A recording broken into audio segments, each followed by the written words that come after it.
परमेश्वर ने उजियाले को अंधियारे से अलग किया, और परमेश्वर ने उजियाले को दिन और अंधियारे को रात कहा, तथा सांझ हुई फिर भोर हुआ।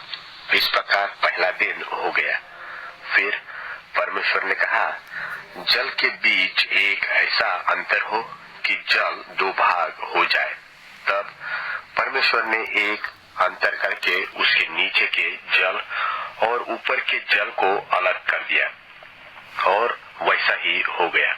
और परमेश्वर ने उस अंतर को आकाश कहा, तथा सांझ हुई और फिर भोर हुआ। इस प्रकार दूसरा दिन हो गया। फिर परमेश्वर ने कहा, आकाश के नीचे का जल एक स्थान में इकट्ठा हो और सूखी भूमि दिखाई दे, और वैसा ही हो गया। और परमेश्वर ने सूखी भूमि को पृथ्वी कहा, तथा जो जल इकट्ठा हुआ उसको उसने समुद्र कहा। और परमेश्वर ने देखा कि अच्छा है। फिर परमेश्वर ने कहा, पृथ्वी से हरी घास तथा बीज वाले छोटे छोटे पेड़ और फलदायी वृक्ष भी, जिनके बीज उन्हीं में एक एक की जाति के अनुसार होते हैं, पृथ्वी पर उगे, और वैसा ही हो गया। तो पृथ्वी से हरी घास और छोटे छोटे पेड़, जिनमें अपनी अपनी जाति के अनुसार बीज होता है, और फलदायी वृक्ष, जिनके बीज एक एक की जाति के अनुसार उन्हीं में होते हैं, उगे।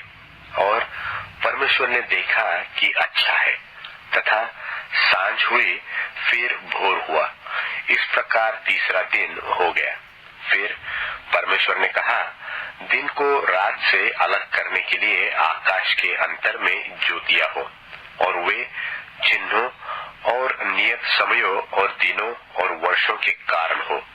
और वे ज्योतियां आकाश के अंतर में पृथ्वी पर प्रकाश देने वाली भी ठहरे, और वैसा ही हो गया।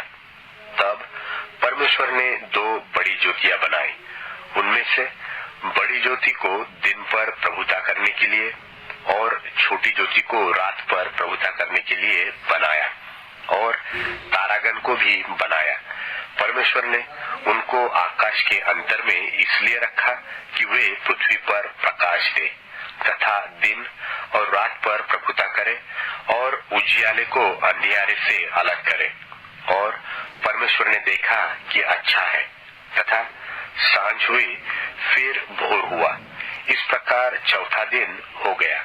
फिर परमेश्वर ने कहा, जल जीवित प्राणियों से बहुत ही भर जाए, और पक्षी पृथ्वी के ऊपर आकाश के अंतर में उड़े। इसलिए परमेश्वर ने जाति जाति के बड़े बड़े जल जंतुओं की और उन सब जीवित प्राणियों की